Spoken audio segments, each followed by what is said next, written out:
தானத்தில் நிறைய தானம் இருக்குங்க. வெங்காய தானம் கேள்விப்பட்டிருக்கீங்களா? இன்னையோட குறள் பார்த்துட்டு அது என்னங்கிறத சொல்கிறேங்க.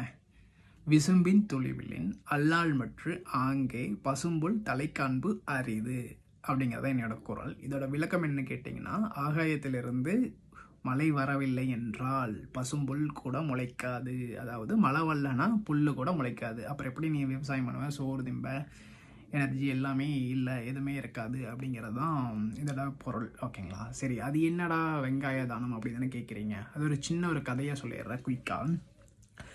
ஒரு கிழவி ஒரு ஊரில் இருந்திருக்கு. அந்த கிழவி வந்து பெருசாக எந்த தானமே பண்ணியிருக்க மாட்டாங்க. அந்த கிழவிகிட்ட போய் ஒரு பிச்சைக்காரன் பிச்சை கேட்குறான். அதாவது சாப்பாடு என்கிட்டயே இருக்குது, எனக்கு ஏதாவது தொட்டுக்கு பழைய குழம்பு எதாவது தான் கொடு அப்படின்னு கேட்குறான். அந்த கிழவி வந்து என்கிட்ட எதுவும் இல்லை அப்படின்ட்டு அவனை விரட்ட பார்க்குது. ஓகேங்களா? அந்த கிழவியை சாப்பிட்ருக்குது. அந்த கிழவி விரட்ட பார்க்குது. அவன் போகிற மாதிரியே இல்லை. அந்த கிழவி கடுப்பாயிட்டு கையில் பக்கத்துலேருந்து ஏதாவது எடுத்து அடிக்கலான்ட்டு தூக்கி இதை வீசுது. அது பார்த்திங்கன்னா வெங்காயமாக போச்சு. வெங்காயம் கரெக்டாக அவனும் அந்த வெங்காயத்தை கேட்ச் பிடிச்சி அவன் என்ன பண்ணால் உரிச்சு சாப்பிட்டான். அன்றைக்கி நைட்டாக அந்த கிழவி செத்தும் போயிடுது. செத்து போனதுக்கப்புறம் யமன் வந்து அந்த கிழவி கூப்பிட்டு போகிறாரு. அப்போ வந்து யமன்கிட்ட கேட்குது, நான் ஏன் நரகத்துக்கு வரணும் அப்படின்னு கேட்காட்டி யமன் வந்து சொல்கிறார், நீ தான் எந்த நன்மையும் பண்ணல அப்படின்ட்டு யமன் சொல்கிறார். அந்த இடத்துல நம்ம யமனோட பிஏ இருப்பார்ல, யாருன்ட்டு நீங்களே கண்டுபிடிச்சிருப்பீங்க. அவர் இருந்துட்டு, இல்லை இந்த கிழமை வந்து நேற்று நைட்டு ஒரு வெங்காய தானம் பண்ணியிருக்கு அப்படிங்கிறது. அப்படியா? அப்படின்னா வெங்காயத்தோலை பிடிச்சிட்டு சொர்க்கத்துக்கு போக சொல்லு அப்படிங்கிறாரு. அப்போ அந்த கிழமை முழிக்குது, வெங்காய தோளத்தை முடிச்சுட்டு அப்படி போவங்காட்டி மறுபடியும் அவர் சொல்கிறாரு, வெங்காயத்தோல் வந்து பூமியில் தான் உங்களுக்கு வந்து லேசாக இருக்கும், இங்கே வந்து லப்பர் மாதிரி இருக்கும், அதை பிடிச்சிட்டு போய்க்கோ அப்படிங்கிறாரு.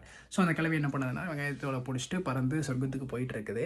அப்பன்னு பார்த்து நரகத்தில் இருந்த இன்னொருத்தன் வந்து அந்த கிழவியோட காலை பிடிச்சிட்டு அவனும் பறக்க ஆரம்பிச்சிட்டான். அப்போ அந்த கிழவி இருந்துட்டு, நானாவது வெங்காயத்தோலை வெங்காய தானம் பண்ணி இங்கே வந்து மறுபடியும் சொர்க்கத்துக்கு போகிறேன், நீ எதுவுமே பண்ணாமல் என் காலை பிடிச்சிட்டு வர பார்க்குறியா அப்படின்ட்டு அவனை வந்து காலை எட்டி உதச்சிருச்சு. வச்சங்காட்டி என்ன ஆயிடுச்சுன்னா, எல்லாருமே கீழே விழுந்துட்டாங்க. இவங்க 2 பேருமே கீழே விழுந்துட்டாங்க. அதாவது வெங்காய தோல் வந்து பொடியாக நொறுங்கி 2 பேருமே கீழே விழுந்துட்டாங்க.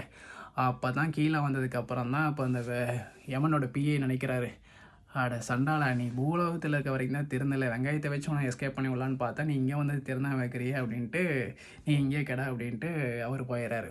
ஸோ இதோட கருத்து என்னென்னா, தர்மம் என்றைக்குமே சிறந்தது அப்படிங்கிறத இதோட கருத்து. சரி, இந்த கதை எங்கடா பிடிச்ச சம்மந்தம் இல்லை அதை சொல்கிறேன் அப்படின்னு தானே கேட்குறீங்க. ஆத்திச்சூடி உங்களுக்கு தெரியும்னு நினைக்கிறேன். அதில் வந்து முதல் வரி அறம் செய்ய விரும்பு. ஸோ அந்த அறம் செய்ய விரும்போட கதை தாங்க இது.